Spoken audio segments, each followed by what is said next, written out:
राधे राधे दोस्तों, कैसे हैं आप लोग। आज हमारा हिंदी साहित्य का यह तीसरा लेक्चर है। लास्ट हमने पढ़ा था तिलक फ़ॉन्ट तक, जिसमें इन्होंने 190 फ़ॉन्ट दिए। आज हम जानेंगे देवनागरी लिपि में सुधार।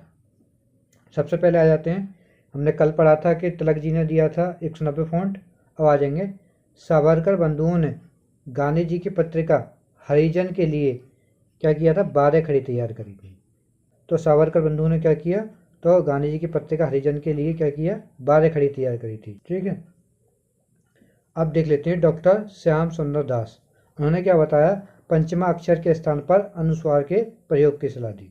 क्या कहा उन्होंने, जो हमारे वर्णमाला के जो पंचमा अक्षर हैं, जैसे अय्या, माँ, णा, ना और माँ, इनके स्थान पर हम क्या इस्तेमाल कर लें, अनुस्वर का इस्तेमाल कर सकें। तो ये किसने बताया, तो ये बताया हमें श्याम सुंदर दास जी ने। जैसे कि हम दंड लिखते हैं तो इस तरीके से लिखा जाता है, तो इसको पंचमा अक्षर को हटाकर हम क्या अनुस्वर लगा के प्रयोग कर सकते हैं, इस तरीके से लिख सकते हैं। ये किसने बताया इनका उपयोग करना, तो डॉक्टर श्याम सुंदर जी ने इनका प्रयोग बताया। अब देख लेते हैं 1935 में 1935 में क्या हुआ, तो 1935 में नागरी लिपि सुधार समिति का गठन हुआ। उसके सभापति कौन थे, तो सभापति थे गांधी जी। तो 1935 में क्या हुआ, नागरी लिपि सुधार समिति का गठन हुआ, इसके सभापति गांधी जी थे। और 1945 में नागरी परिचालनी सभा ने, किसने, नागरी परिचालनी सभा ने किसका सुधार किया, तो नागरी लिपि सुधार समिति का गठन किया। किसका गठन किया, नागरी लिपि सुधार समिति का गठन किया। किसने, नागरी परिचालनी सभा ने। और इसके बाद उत्तर प्रदेश सरकार ने 1947 में आचार्य नरेंद्र देव की अध्यक्षता में नागरी सुधार समिति का गठन किया। सबसे पहला 1935 में नागरी लिपि सुधार समिति, 1945 में नागरी परिचालनी सभा ने किया, तो इसका नागरी लिपि सुधार समिति का। उसके बाद उत्तर प्रदेश सरकार ने 1947 में आचार्य नरेंद्र देव की अध्यक्षता में नागरी सुधार समिति का गठन किया। और हमारे शिव प्रसाद सितारे हिंद, इन्होंने क्या बताया, नुक्ता के प्रयोग की सलाह दी। क्या बताया इन्होंने, नुक्ता का प्रयोग बताया। जैसे का, खा, ये में बिंदी दिखाई दे रही होंगी लगी, इसे नुक्ता कहते हैं। तो इस नुक्ता का प्रयोग बताया किसने, राजा शिव प्रसाद सितारे हिंद ने। और हम जानते हैं कि हिंदी जो है हमारी, हिंदी क्या है, एक राजभाषा है। हिंदी को राजभाषा कब स्वीकृत किया गया था, 14 सितंबर 1949 को स्वीकृत किया गया था। इसीलिए 14 सितंबर को हिंदी दिवस के रूप में मनाया जाता है। तो हिंदी क्या है हमारी राजभाषा, कब अपनाया गया था, तो 14 सितंबर 1949 को स्वीकृत किया गया था। 14 सितंबर को हम क्या मनाते हैं, तो हिंदी दिवस के रूप में मनाते हैं। तो हिंदी दिवस कब मनाया जाता है, तो विश्व हिंदी दिवस 10 जनवरी को मनाया जाता है। और एक और सवाल बन जाएगा इससे, अंतर्राष्ट्रीय मातृभाषा दिवस कब मनाया जाता है, तो 21 फरवरी को अंतर्राष्ट्रीय मातृभाषा दिवस मनाया जाता है। संविधान में भाषा की बात कर लें, संविधान की 8वीं अनुसूची में 22 भाषाओं के बारे में उल्लेख है। कौन सा भाग पड़ेगा, तो संविधान का भाग 17। अगर पूछ लिया जाए मूल संविधान में कितनी भाषाएं थीं, तो मूल संविधान में 14 भाषाएं थीं। अब कितनी है, अब है 22 भाषा। तो मूल संविधान में 14 भाषाएं कौन कौन सी थी, तो पहली हो जाएगी कन्नड़, मलयालम, मराठी, गुजराती, हिंदी, बांग्ला, तमिल, तेलुगु, उड़िया, पंजाबी और संस्कृत, उर्दू और कश्मीरी और असमिया। ये हमारे संविधान की मूल भाषाएं हैं। 14 भाषाएं थी मूल संविधान में। इसके बाद हम जानते हैं संविधान में संशोधन हुआ, और पहला हुआ 21वां संविधान संशोधन, जिसके तहत क्या जोड़ी गई, 1967 में सिंधी भाषा जोड़ी गई। किस संविधान संशोधन के तहत, तो हो जाएगा हमारा 21वां संविधान संशोधन। इसके बाद 71वें संविधान संशोधन के तहत 3 भाषाएं और जोड़ी गई, नेपाली, मणिपुरी और कोंकणी। इसको याद कैसे कर लेते हैं, ट्रिक बना लेते हैं हम। ट्रिक है इसकी याद करने की, नमक करके हम याद कर लेते हैं, न म क। नास हो जाता है नेपाली, मास हो जाता है मणिपुरी और कास हो जाता है कोंकणी। तो किस संशोधन के तहत जोड़ी गई, 71वां संविधान संशोधन 1992। उसके बाद 42वां संविधान संशोधन, जिसके तहत कितनी जोड़ी गई, तो 4 भाषाएं जोड़ी गई, मैथिली, संथाली, डोंगरी, बोडो। ये सभी किस किस के तहत जोड़ी गई, तो 42वां संविधान संशोधन 2003 के तहत जोड़ी गई। इसको याद कैसे रखते हैं, इस तरह से याद कर लेते हैं बोर्ड मास करके। इसकी टिक क्या बना लेते हैं, बोर्ड मास। बो से हो जाएगा हमारा बोडो, डी से हो जाएगा हमारा डोंगरी, एम से हो जाएगा मैथिली और एस से हो जाएगा हमारा संताली। तो ऐसे ट्रिक बना के हम याद कर लेते हैं। तो 21वां संविधान संशोधन के तहत क्या जोड़ी गई, तो हमारी सिंधी जोड़ी गई। और 71वां संविधान संशोधन 1992 के तहत क्या जोड़ी गई, तो नेपाली, मणिपुरी और कोंकणी जोड़ी गई। और 42वां संविधान संशोधन 2003 के तहत क्या जोड़ा गया, मैथिली, संताली, डोंगरी और बोडो। ये सभी 42वें संविधान संशोधन के तहत जोड़ी गई। इसके बाद राजभाषा आयोग बने। हम जानते हैं 7 जून 1955 को राजभाषा आयोग का गठन हुआ। किसकी अध्यक्षता में, तो बीजी खेर की अध्यक्षता में क्या बनता है, राजभाषा आयोग का गठन हुआ। इसमें कौन कौन थे, तो एक अध्यक्ष हो जाएंगे जो कि बीजी खेर थे और 20 अन्य सदस्य थे। इस राजभाषा आयोग ने 1956 में अपनी क्या करी, रिपोर्ट पेश करी। इसके बाद इस रिपोर्ट को 1957 में संसद में पेश किया गया। कब किया गया संसद में पेश, 1957 में। राजभाषा आयोग का गठन कब हुआ, तो बीजी खेर की अध्यक्षता में 7 जून 1955 में। तो इसको जब संसद में पेश किया तो संसद के द्वारा एक संयुक्त संसदीय राजभाषा समिति का गठन किया गया। तो संसद के द्वारा क्या किया गया, एक संयुक्त संसदीय राजभाषा समिति का गठन किया गया, जिसमें 20 सदस्य लोकसभा से थे और 10 सदस्य राज्यसभा से थे। इस संयुक्त संसदीय राजभाषा समिति ने क्या किए, निर्देश दिए, तो 2 स्थायी आयोग के गठन के निर्देश दिए। कौन कौन से, एक तो दिया उन्होंने राजभाषा विधायी आयोग का और एक दिया वैज्ञानिक और तकनीकी शब्दावली आयोग का निर्देश दिया। यानी ये 2 आयोग का गठन के निर्देश दिए। किसने, तो संयुक्त संसदीय राजभाषा समिति ने। पहला राजभाषा विधायी आयोग कब बना, ये 1961 में। और वैज्ञानिक और तकनीकी शब्दावली आयोग तो ये कब बना, तो 1961 में। इसके बाद पूछ ले 2 अधिनियम आए, जैसे राजभाषा अधिनियम, ये कब आया, तो 1963 में। और राजभाषा नियम जो आया वो आया 1976 में। यानी राजभाषा उससे लेके कुछ नियम हैं, तो वो कब आया, 1976 में। अब हम देख लेते हैं हिंदी व्याकरण। तो हिंदी व्याकरण से संबंधित कुछ पुस्तकें, जैसे dictionary of the Hindustani language पूछा जाता है किसने लिखी है, तो जॉन फर्ग्यूसन ने लिखी है। ब्रजभाषा का प्रथम व्याकरण, राष्ट्रभाषा का प्रथम व्याकरण और हिंदी शब्दानुसार, ये सब किसके द्वारा लिखित है, तो किशोरी प्रसाद वाजपेयी के द्वारा। ब्रजभाषा का जो व्याकरण है वो 1943 में आया, राष्ट्रभाषा का प्रथम व्याकरण 1949 में और हिंदी शब्दानुसार वो 1957 में। ये तीनों किसके द्वारा, तो किशोरी प्रसाद वाजपेयी के द्वारा लिखित हैं। अगर हम हिंदी साहित्य के लेखन की परंपरा की बात कर लें, तो कब से पहले शुरुआत हुई हिंदी साहित्य लेखन की, तो सबसे पहले हिंदी साहित्य का इतिहास फ्रेंच भाषा में फ्रेंच विद्वान कौन थे, तो गासा द तासी ने लिखा। किसने लिखा सबसे पहले हिंदी साहित्य का लेखन, तो गासा द तासी ने लिखा।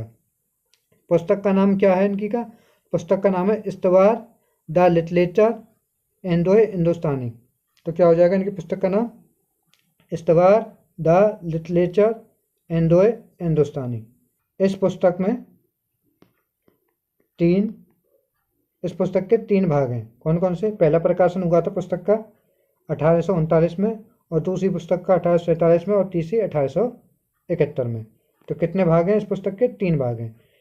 इस पुस्तक में 738 कवियों का जिक्र किया गया है। इसमें हिंदी के कितने हैं, तो 72, बाकी कितने हो जाएंगे, उर्दू के हो जाएंगे। क्लियर। इस पुस्तक में कवियों को किस क्रम में रखा था, वर्ण क्रम के अनुसार रखा गया है। वर्ण क्रम के अनुसार, जैसे कि हम जानते हैं, जैसे अंग्रेजी का ए लेटर आता है, फिर बी आता है, फिर सी आता है, इसी क्रम के अनुसार कवियों को रखा गया है। इस पुस्तक का हिंदी अनुवाद की बात करें तो हो जाएगा हिंदुस्तानी साहित्य के इतिहास के नाम से प्रकाशन हुआ। कब, 1952 में। हिंदी अनुवाद क्या है इस पुस्तक का, हिंदी साहित्य का इतिहास। हिंदी साहित्य के इतिहास के लेखन का दूसरा ग्रंथ कौन सा हो जाएगा, शिव सिंह सेंगर ने शिव सिंह सरोज नाम से लिखा। शिव सिंह सेंगर ने किस नाम से लिखा, तो शिव सिंह सरोज नाम से। कब, 1883 में। जिसमें कितने कवियों का उल्लेख है, तो 838 कवियों का जिक्र किया गया। क्लियर हो जाएगा। अगर पूछ लिया जाए हिंदी भाषा में लिखित पहला ग्रंथ कौन सा है, लेकिन अगर उसमें गासा दा तासी नहीं दिया है, तो वह हो जाएगा भाषा काव्य संग्रह हो जाएगा, जो कि है महेश दत्त शुक्ल का है। अब हम देख लेते हैं फ्रेंच विद्वान जॉर्ज ग्रियर्सन, इन्होंने भी हिंदी साहित्य का इतिहास लिखा। पुस्तक है इनकी the modern vernacular literature of Hindustani. क्या लिखा? The modern vernacular literature of Hindustani. Hindi इतिहास का वास्तविक ग्रंथ पूछ लिया जाए पहला कौन सा है, तो वो ये हो जाएगा। अगर वास्तविक नहीं देता है तब तो गासरा तासी का इस्तवा द लिटरेचर इंडो हिंदुस्तानी हो जाएगा, नहीं तो हमारा इनका हो जाएगा। अगर वास्तविक पूछता है तो ये हो जाएगा। क्लियर? इसका हिंदी अनुवाद हिंदी साहित्य का प्रथम इतिहास नाम से किया गया। तो इसका हिंदी अनुवाद किस नाम से किया गया? हिंदी साहित्य का प्रथम इतिहास। किसने किया? डॉक्टर किशोरीलाल गुप्त ने किया 1957 में। मिश्र बंधुओं ने मिश्र बंधु विनोद की रचना करी। कौन है मिश्र बंधु? तो गणेश बिहारी, श्याम बिहारी, सुखदेव बिहारी, इन सबों ने क्या किया? मिश्र बंधु विनोद नाम से रचना करी। ठीक है, आज के लिए इतने रखते हैं और बाकी हम कल देखेंगे। एक बार रिवीजन कर लेते हैं जितना हमने पढ़ा, फिर इस क्लास को ख़त्म करते हैं। तो सबसे पहले हमने देवनागरी लिपि में सुधार देखा। इसके द्वारा सावरकर बंधुओं ने गांधी जी की पत्रिका हरिजन के लिए क्या किया था? बारेखड़ी की शुरुआत करी। और डॉक्टर श्याम सुंदर दास ने पश्चिमा अक्षर के हटाकर क्या दिया? अनुस्वर का प्रयोग करने की सलाह दी। 1935 में नागरी लिपि सुधार समिति का गठन हुआ। उस समय सभापति कौन थे? तो गांधी जी थे। 1945 में नागरी पंचायती सभा ने क्या किया? नागरी लिपि सुधार समिति का गठन किया। फिर उसके बाद उत्तर प्रदेश सरकार ने 1947 में आचार्य नरेंद्र देव की अध्यक्षता में नागरी सुधार समिति का गठन किया। उसके बाद राजा शिव प्रसाद सितारे हिंद ने नुक्ता का प्रयोग की सलाह दी। ये देखो नुक्ता, ये वाले किसने बताया? नुक्ता का प्रयोग राजा शिव प्रसाद सितारे हिंद ने। हिंदी हम जानते हैं, हिंदी क्या है? एक हमारी राजभाषा है। हिंदी को राजभाषा के रूप में कब अपनाया गया? तो 14 सितंबर 1949 को स्वीकार किया गया। तो इसीलिए हम 14 सितंबर को क्या मनाते हैं? हिंदी दिवस के रूप में मनाते हैं। विश्व हिंदी दिवस पूछ ले तो क्या हो जाएगा हमारा? 10 जनवरी हो जाएगा। अंतर्राष्ट्रीय मातृभाषा दिवस 21 फरवरी हो जाएगा। हम जानते हैं संविधान की 8वीं अनुसूची में 22 भाषाओं का उल्लेख है, जो कि संविधान के भाग 17 में है। और कौन से आर्टिकल हैं? तो आर्टिकल 343 से 351 तक हमें यह देखने को मिलता है। मूल संविधान में अगर भाषा पूछ ले तो कितनी थी मूल संविधान में? मूल संविधान में 14 भाषाएं थी। कौन कौन सी? कन्नड़, मलयालम, मराठी, गुजराती, हिंदी, बांग्ला, तमिल, तेलुगु, उड़िया, पंजाबी, संस्कृत, उर्दू, कश्मीरी, असमिया, ये सभी हमारे मूल संविधान की भाषाएं थी। इसके बाद संविधान में संशोधन हुए। पहला हो जाएगा 21वां संविधान संशोधन 1967, जिसमें सिंधी भाषा जोड़ी गई। इसके बाद 71वां संविधान संशोधन, इसके तहत नेपाली, मणिपुरी, कोंकणी 1992 में जोड़ी गई। 42वां संविधान संशोधन 2003, इसके तहत मैथिली, संथाली, डोंगरी और बोडो जोड़ी गई। इसके बाद राजभाषा आयोग का गठन किया गया। कब? 7 जून 1955 को राजभाषा आयोग का गठन किया गया। किसकी अध्यक्षता में? तो बीजी खेर की अध्यक्षता में। कितने सदस्य थे? तो एक अध्यक्ष और 20 अन्य सदस्य थे।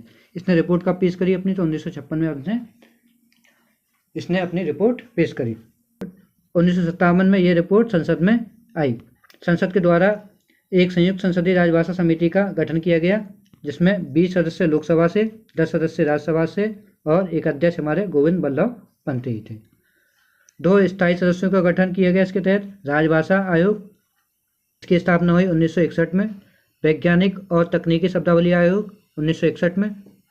और पूछ लिया जाता राजभाषा अधिनियम ये कब हुआ? तो ये 1963 में। और राजभाषा नियम बनाए गए जो कि 1976 में। इसके बाद बात करी हमने हिंदी व्याकरण की। तो हिंदी व्याकरण संबंधित पुस्तक कौन सी है? पहली हो जाएगी dictionary of the Hindustani language. किसने लिखी है? तो जॉन फर्ग्यूसन ने लिखी है। ब्रजभाषा का व्याकरण हो जाए, राष्ट्रभाषा का प्रथम व्याकरण हो जाए, चाहे हिंदी का शब्दानुशासन हो जाए, किसने बताया? तो किशोरी प्रसाद वाजपेयी ने लिखी। हिंदी साहित्य के लेखन की परंपरा की बात कर लें तो सबसे पहला नाम किसका आता है? तो फ्रेंच विद्वान गासरा तासी कहा जाता है। इनकी पुस्तक क्या है? तो इस्तवा द लिटरेचर इंडो हिंदुस्तानी हो जाएगी। इनके हमने देखे थे 3 भाग हैं, जो कब कब प्रकाशित हुए? तो 1839, 1847, 1871 में ये प्रकाशित हुए। इस पुस्तक में पूछ लिया है कितने कवियों का उल्लेख है? तो 738 कवियों का जिक्र है, जिसमें से 72 क्या है? हिंदी के, बाकी उर्दू के कवि हैं। इस पुस्तक में कवियों को वर्णक्रम के अनुसार रखा गया है। इस पुस्तक का हिंदी अनुवाद हिंदुस्तानी साहित्य का इतिहास कब हुआ? 1952 में प्रकाशित हुआ। हिंदी साहित्य के इतिहास के लेखन का दूसरा ग्रंथ हमारा हो जाएगा शिव सिंह सेंगर ने शिव सिंह सरोज नाम से लिखा। कब? 1883 में। इसमें कितने कवियों का उल्लेख है? तो 838 कवियों का उल्लेख है। इसके बाद हमने जाना दूसरे फ्रेंच विद्वान जॉर्ज ग्रियर्सन, जिनकी पुस्तक है the modern vernacular literature of Hindustani. The Hindi इतिहास का वास्तविक ग्रंथ पूछ लिया जाए तो क्या हो जाएगा? यही हो जाएगा हमारा। इसका हिंदी में अनुवाद किसने किया? तो हिंदी साहित्य का प्रथम इतिहास नाम से हुआ। अनुवादक कौन है? तो डॉक्टर किशोरीलाल गुप्त हो जाएंगे। कब किया? 1957 में। मिस बंधुओं ने अपनी मिस बंधु विनोद नाम से रचना करी, जो कि है कौन कौन है मिस बंधु? गणेश बिहारी, श्याम बिहारी, सुखदेव बिहारी, इन सभी ने किस नाम से करी? तो मिस बंधु विनोद के नाम से करी। देखिए आज के लिए इतना ही रखते हैं। वीडियो पसंद आ रही है वीडियो को लाइक करें, वीडियो को ज़्यादा शेयर करें और चैनल को सब्सक्राइब करें।